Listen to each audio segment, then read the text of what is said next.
All right, ladies and gentlemen, please welcome Michael Aldag. Hey Ben, how are you? I'm great, thank you, mate. How are you doing? I'm good today. Thank you very much. You're good, and you're pleased to be off the train from Doncaster. Yeah. Nothing against Doncaster. It's just the train itself was like void of signal. So, for someone who's kind of a phone addicted, it's a bit of a nightmare because significant periods of time without TikTok or Instagram.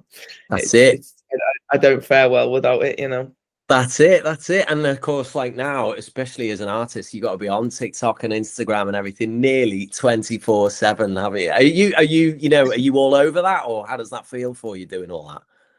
Yeah, I mean, yeah, like I spend my screen time is kind of embarrassing, but I've made peace with it a little bit. Yeah, I spend a lot of time on my phone, editing videos, making videos, like trying to get video ideas, all sorts of things. So yeah, I've just kind of accepted that's part of my life. Yeah, and also it takes a while for artists to accept that, because essentially you've got to just be a vegetative person to just be constantly scrolling and things like that on your phone, haven't you? Yeah, I don't think I'm a good example, and I wouldn't want to put anyone off who was getting into music, because you don't have to be like that. And in fact, I've actually put structures in place where I can, like, I know when I'm going to post every day. Do you know what I mean? And I just Right. go on there. But it's just the other stuff in terms of, like, it can be time consuming to create content, whatever. But it's doable. I think I don't want to say that it's not doable. It kind of frustrates me when people say that, it's too much. I get it, but you can push through it a little bit, I think. And it is what it is, and it just totally is what it is. Well, Yeah. tell just to sort of tell people a little bit about like what you do and who you are Yeah. and everything. How did you? Obviously, you are Michael Aldag. You are now touring. You are doing all kinds of things. You've been signed. You've been doing. There's all this stuff happening for you. Where did it all start, and how did you get into it, and where's it led? I started singing when I was 7 years old in my school play, and then I started singing in choirs then until I was about 14 years old. And then I left the choirs and started writing my own songs and playing them in open mics around Liverpool and Merseyside until I was about 16. When I was 16, I got my first ever laptop and I started producing songs on Logic. And then I was doing that until I was about 18. Then when I was 18, TikTok kind of came out. I downloaded TikTok. So it would have been from when I was, the end of me being 18 in 2020. I'd posted videos on TikTok, like kind of sketch videos that started getting me some followers. And then that in turn helped people start listening to our music. And then from there, kind of, things started really moving for me then. Like I signed a deal in 2021, and then started like doing shows and stuff and touring. And I've kind of been doing that ever since, but it's changed, like the way it looks has changed. You know what I mean? Like it's taken guises and different forms. But yeah, that's kind of the really quick story. Right. And when you say it's changed and evolved, has that been an easy process for you, or has that been something? No, you're shaking your head. So go on, tell me about it then. No, like it's been like it's been very like a steep learning curve, I think. Like from when you're 19 and you just posting TikToks on your own and everything's very local, and you're just writing songs in your room and then taking them to a producer in Liverpool, getting them finished, putting them out. It's quite simple. And then from there, obviously, with like different interests from partners or whatever like that, like things can change. And not necessarily for like in a bad way. Like there was so many good things about me being signed, and I'm very, very grateful to this day that it happened or whatever. But like, sorry, I'll mute now. And then but it's just the scale expands probably faster than you can keep track of. Like more people in the team. Do you know what I mean? Whereas kind of now I've kind of gone back to a smaller team and small, like a more tight knit kind of like, yeah, like people who I work with, and Yeah. it's a lot more. It's a lot more like kind of workload personally, because if you're dealing with all the emails and dealing with all the socials and dealing with all the live side and dealing with, you know, the music creation as well, it's a lot. But I'm someone who really enjoys that sort of like graft, and probably a bit of a control freak as well, in that I Right. don't rest well if you know, I find it easier to, I'd rather be stressed that I've got too much to do, but I know that I will get it done. Whereas if I'm relying on somebody else who I don't have 100% confidence in getting it done, do you know what I mean? Yeah, yeah, yeah. And like you say, when you've got a big team around you, big Yeah, teams are hard to manage, aren't they? Because you never yeah, quite, there's that element of not being able to necessarily let go or trust or mm, delegate to everyone, but also as well, it's just a lot of messages, isn't it? It's like a it's a lot of lot. emails, a lot of people, a lot, Yeah, just that. yeah. So there's pros and cons to both, because obviously I think delegating is a skill as well, probably one that I'm not so good at, but I am trying to learn, you know, because you can't do everything yourself, but Yeah. you can do a lot. Do you know what I mean? If I was just starting out again, I'd have more confidence in what you can do on Go your on. own, While, while, especially. while while you're on that thread, what would you say to people who are just starting out and who are listening to this? What would you say to them? Like, there's some great stuff that they can be getting on with. Um, I think with a phone, with musical talent, um you know, with some initiative and a real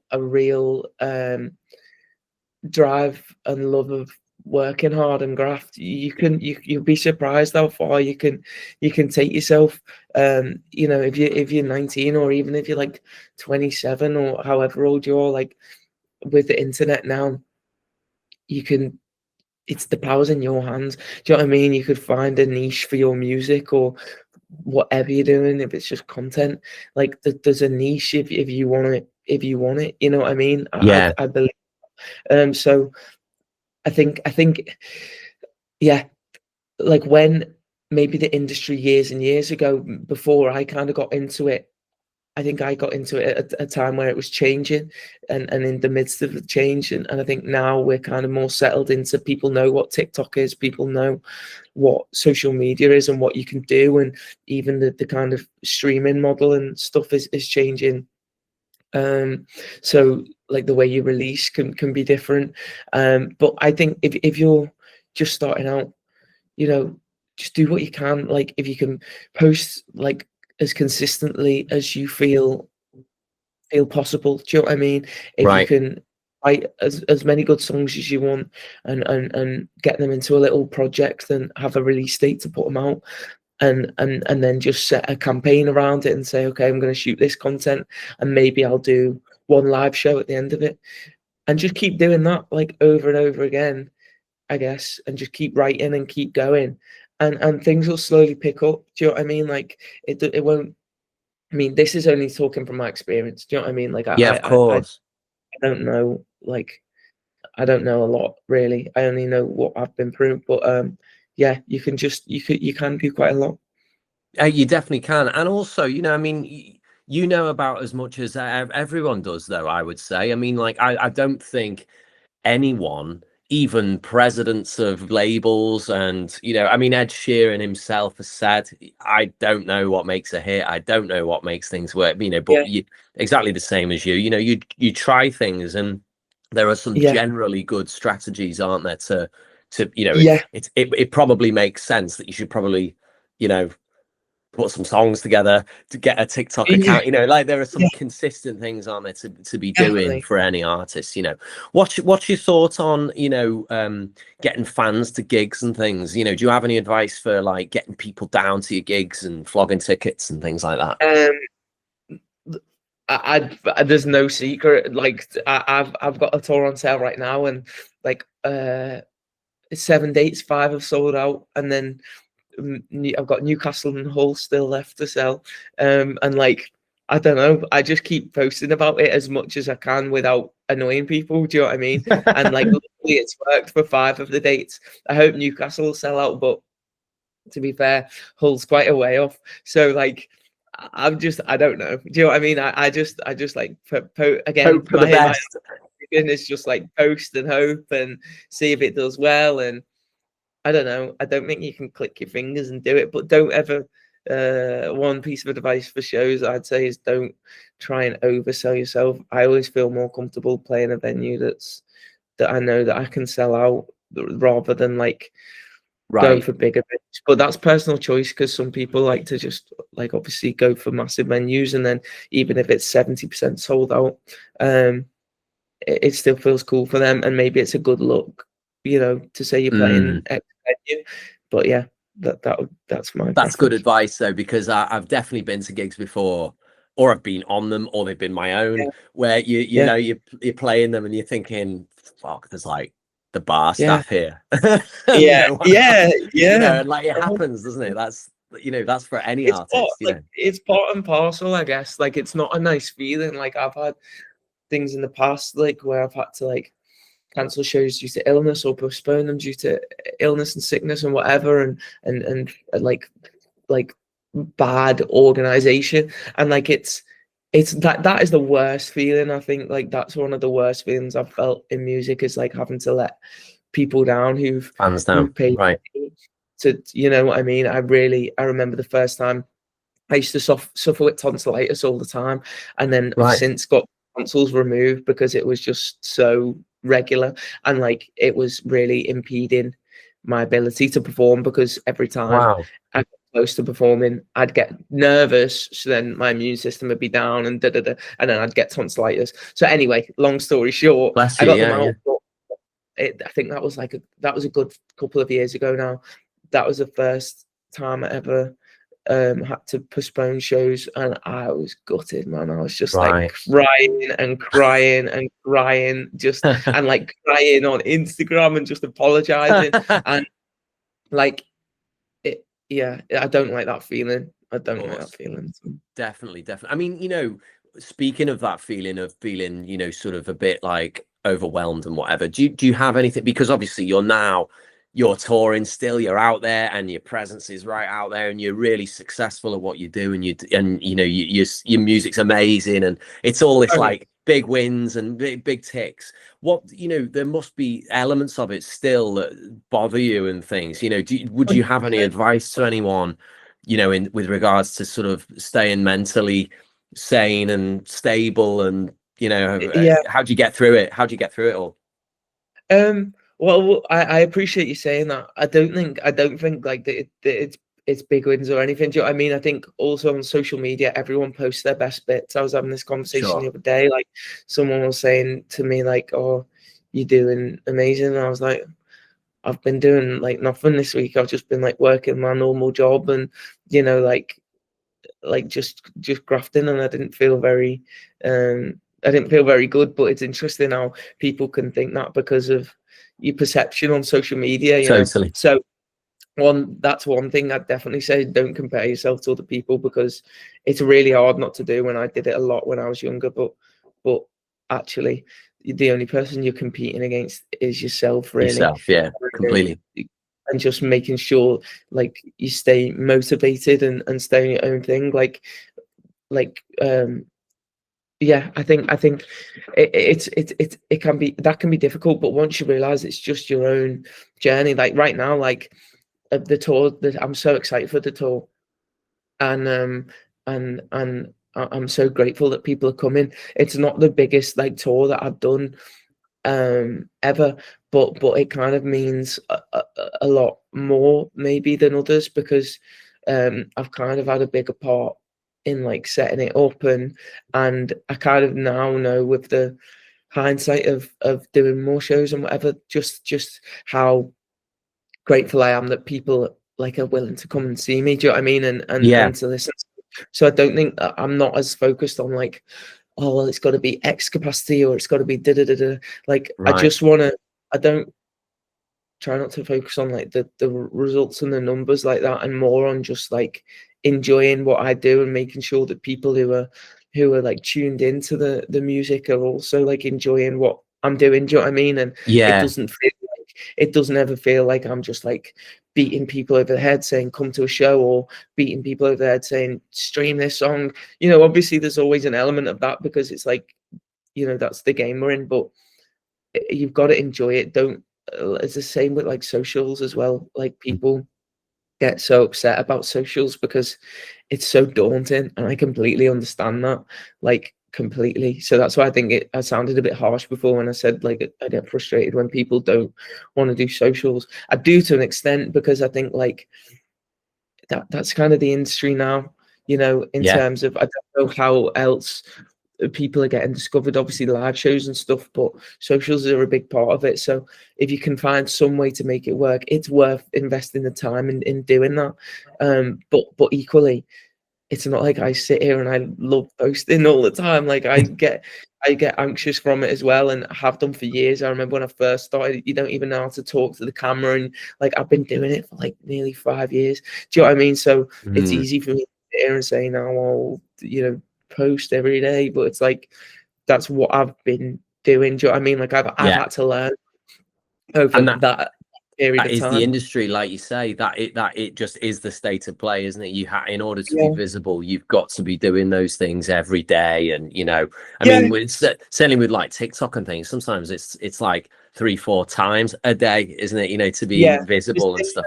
Yeah, there's different like practices for it, but equally, I say that, and I think again, take everything I say with a pinch of salt, obviously, because that's what works for me. But I know artists who are 100 times bigger than me who don't post. Do you know what I mean? But Yeah, that's their like brand that they've built. They're just like mysterious, and yeah, that yeah. works well. It's So so it's like, it's so interesting in it, because actually, like on that point, I follow Rick Rubin on yeah, Instagram, and like he's a classic. Is that he has no posts, nothing, and then yeah, he'll every so often post one tile, and then yeah, it's there for a week, and then it goes oh, again. Yeah, and it's yeah, just like 100%.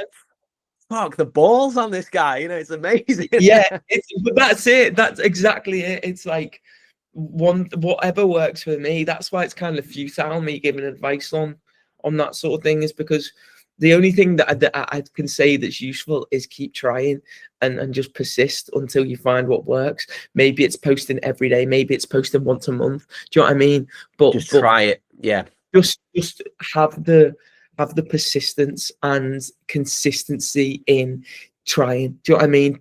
yeah, Don't just post one thing, and if it doesn't do well, give up. Do you know what I mean? That's the yeah, worst thing to do, because literally there's no like there's like very little downside. It's like you're buying a lottery ticket every day. Do you know what I mean? It's like if a post blows up, then you could have like 2,000 new followers, 2,000 people who are invested in you, and then you could have mm, like 500 people who then listen to your song every day or every month. Do you know what I mean? It's like yeah. Totally. That's a great bit of it's advice. Yeah. just little bits, but yeah, just find what you feel comfortable as well. Yeah, a lot of artists I also meet tend to struggle with that kind of, how do I find my niche? How do I, Mm. when it comes to the writing stage, do you have any tips, tricks, ideas, anything like that on the songwriting side of things Oh, itself, or is that totally an uh, experiment for you?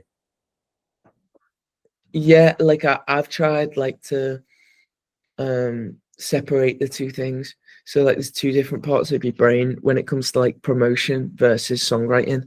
I try not to let like, because in the past I've been guilty of thinking, okay, I'll write this and social media will love it and it'll do this. But it's like I, I'm not that smart, like it doesn't work like that. It doesn't work like that. So, and it leaves you with a bad taste in your mouth because you can become inauthentic, you know what I mean? Whereas Right. I would say now personally, I just like to write whatever I want to write, regardless of social media. And later on, I'll find a way to promote it. Do you know what I mean? Like that's a job for later on. Like now I'm releasing songs as part of my new project. And now I look at the songs in a different light to when I wrote them. I kind of look at it less in a personal way and more in a Mm. like objective way of, well, what's the best part of this song? to promote. Right. And so like it might not even be my favorite bit of it, but like, okay, it's reacted the best, so we'll double down, like Yeah. using the pre-chorus of the song instead of the chorus, because like I've had songs where you think the chorus is like the best bit, and then actually it's the second verse that people really gravitate towards, and you're like, what the Right. hell? Why did I bother writing a chorus? But it doesn't work like that. I think like, yeah, I think I just try and keep them separate. So I just write about whatever I want to write about on the day And that I'm and the writing. business and the passion are two sort of separate entities for you, As sort much of as thing. it Yeah. can be, yeah. Yeah. Until Right. like it comes to, like, until they then pass over, because it's then like you know what it's like. Like you'll write a song and then a year later it'll come out. Like these songs that I'm releasing now, I wrote them like last year. Do you know what I Totally. mean? So, Yeah. Completely. Yeah. so It's you so feel much stuff different. that you do is years old, isn't it? Often when you're in Yeah, that release cycle. So yeah, yeah, definitely you have to kind of, I suppose you have to remind yourself.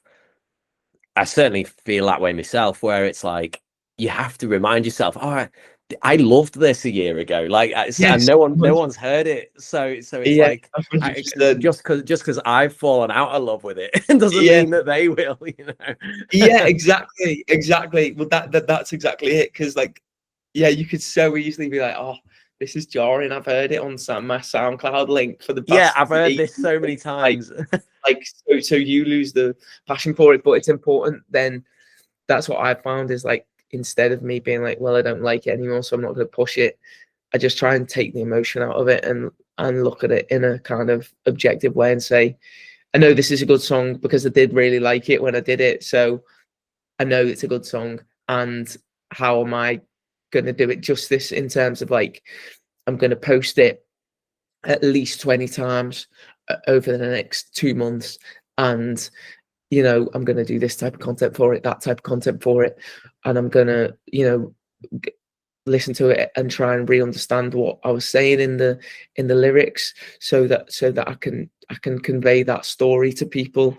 Do you know what I mean? It just like Yeah. takes a bit of diligence in terms of Yeah. like go back in and re-loving your song. and like and kind of ignoring friends and family, I found as well, is often key to it as well, where you're like, someone will say like, oh, you sound shit on that, or this isn't great, and you're like, but your label or someone else who's really behind it is like, I don't know what they're talking about, this is like the best thing Yeah, you've ever written, and like it's so difficult, it's such a minefield. What would yeah. be then, like what would be, the sort of number one piece of advice that you could give to, either yourself starting again, or if it was just a brand new, there's plenty of students, there's plenty of people who are just getting into the music industry who are looking at you and going like, oh my God, how do I do what you're doing? What would you say is like a good nugget of information for them to get going with? It's quite a buzzword at the moment, so it's a bit annoying to say it, but I would say like just focus on your community as opposed to like going for virality and stuff like that. I feel like that's one of the biggest changes from when I started, was everyone just wanted virality Mm, and like a song to go massive on TikTok. But then you can, like, if you're lucky enough, you can get that, but then you need to know what to do with it once you've got it. And if you yeah, don't have a fan base there, and if you don't have a plan, and if you don't have other songs and a narrative to draw people into, and a world and an identity, then it's just going to be that one song. Do you know what I mean? And that's not sustainable. Whereas you could have 5 songs that don't blow up, but then they really connect with like 50,000 people. Do you know what I mean? And then you've mm, got like die-hard fan base, yeah, and that is more sustainable, because then you can do more shows. Do you know what I mean? of course, You can grow with them, and eventually I think like you give yourself a better shot of having that viral moment. But then when it comes, you know what to do with it, because you've got your community there anyway. So I just focus on doing stuff that you like, so that you find people who resonate with that, and then it's not inauthentic, so you're able to sustain that because that's who you are and what you enjoy. And and then just continue that, and don't get distracted by, oh, this person's hitting X amount of streams, or this person's Mhm. playing this venue. It's like, it's not your journey. Do you know what I mean? Like, Yeah, it's more than likely you'll get there, but you might get there in a year's time. But you yeah, also, in a year's time, you might be playing twice the size venue of them. So that's just the way it goes. But don't beat yourself up, like, not hitting the same goals as everybody else at the same time. It's not like doing tests in school. Do you know what I mean? of Where, course. like, if they've got an A and I've got a C, you know, because I didn't revise hard enough. It's like, no, it's not linear. I don't know. Yeah, I've rambled a bit, but I hope that's semi useful. definitely, of course. Thank you, Michael. Cheers. What's coming next for you then? Just final question. What's like, where can people find you, and what's happening this year, and what's happening next year or immediately? Yeah, yeah. So I've just released an EP called "Crying in the Club," which is out everywhere, and then I'm gonna be releasing another song this month, I think, or next month. Sorry, next month, which is gonna be from a bigger project. But then also I'm going on tour as well, around the UK in October and November, and there are still tickets for Newcastle and Hull. So if anyone knows anyone from Hull, please let them know, because there's lots of tickets left for Get that. down there. Yeah, yeah, that would be great. Brilliant. Well, thank you so much for doing this, Michael. I really, really appreciate it. And I know that, the people watching will appreciate it as well. So thank you so much for being on the show. Anytime, man. Thank you for having me, Ben. Cheers, buddy. Thank you. Well, all the very best, and best of luck with the tour and everything else that's coming Thank for you. I you. can't wait. Yeah, All it right, was mate. great to meet you.